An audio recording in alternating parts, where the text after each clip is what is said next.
Nama saya Denis Bako, NPM 211120107, kelas SIP 2101, pengantar multimedia, estetika, seni grafis, dan sketsa. Pengertian estetika. Kata estetika berasal dari kata Yunani aesthetis yang berarti perasaan, selera perasaan atau taste. Secara sederhana, estetika adalah ilmu yang membahas keindahan, bagaimana ia bisa terbentuk, dan bagaimana seseorang bisa merasakannya. Secara universal, estetika adalah ilmu yang mempelajari kualitas estetik suatu benda atau karya dan daya impuls serta pengalaman estetik maupun penghayatan terhadap benda atau suatu karya. Teori estetika dibagi menjadi dua macam, yaitu teori objektif dan teori subjektif. Teori subjektif, teori yang menyatakan bahwa adanya nilai keindahan hanya tanggapan perasaan orang yang melihat karya tersebut. Teori ini hanya berdasarkan naluri saja untuk menyatakan indah tanpa penjelasan tentang ciri-ciri keindahan dari benda yang dilihatnya. Teori ini diyakini oleh Henry Hume, Lord Ashley, dan Edmund Burke.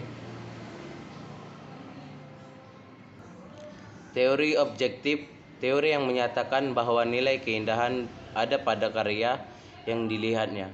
Teori ini melihat nilai keindahan dari komposisi dan unsur-unsur pembentuknya karya yang dilihat, sehingga kita bisa memberikan penjelasan tentang ciri-ciri keindahan yang terkandung pada suatu karya seni.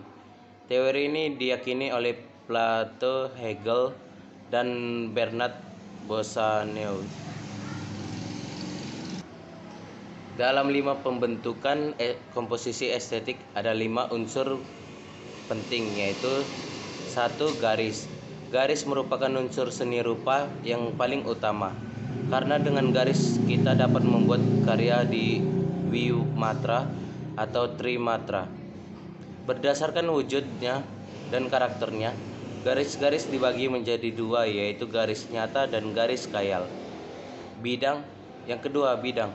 Unsur bidang dalam seni rupa adalah perkembangan diri, perkembangan dari penilaian atau penampilan garis, yaitu perpaduan garis-garis dalam kondisi tertentu.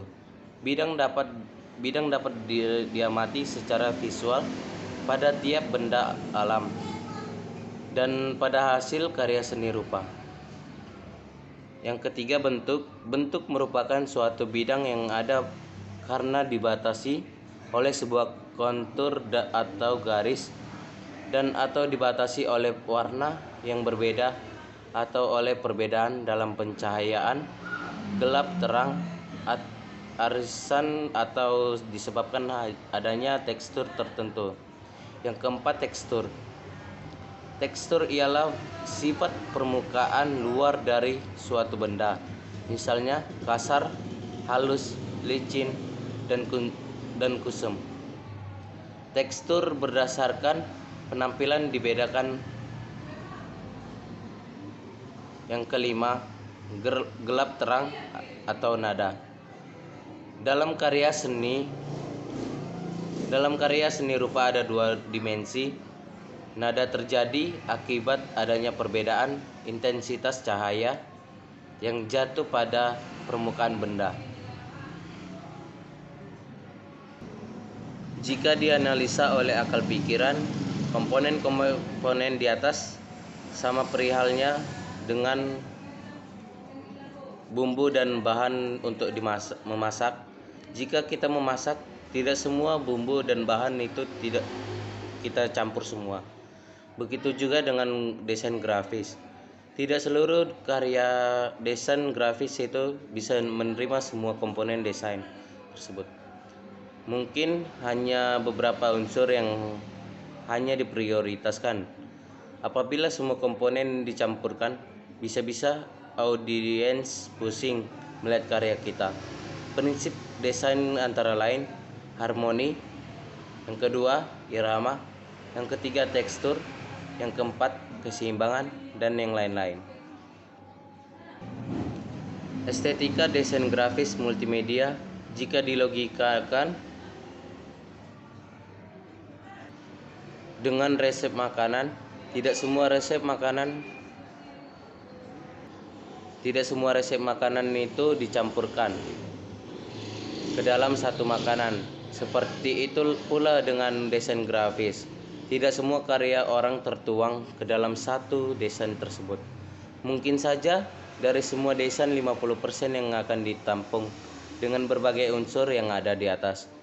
Agar desain menarik, kita harus memiliki ketelitian yang terhadap membuat desain yang akan disukai. Desain juga mempunyai prinsip.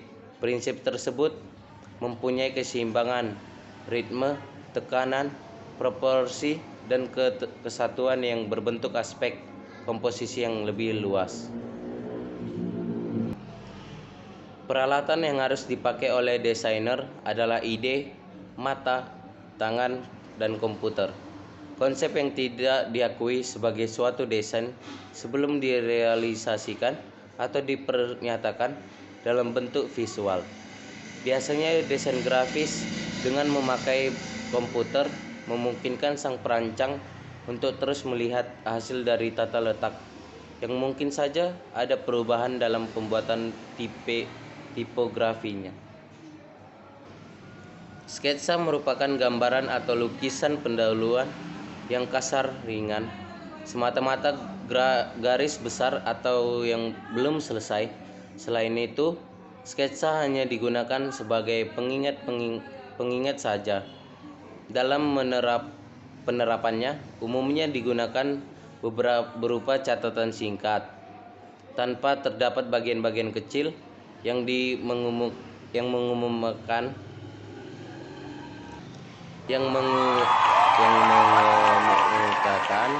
gagasan tertentu. Di sini ada satu contoh definisi dari sketsa tersebut.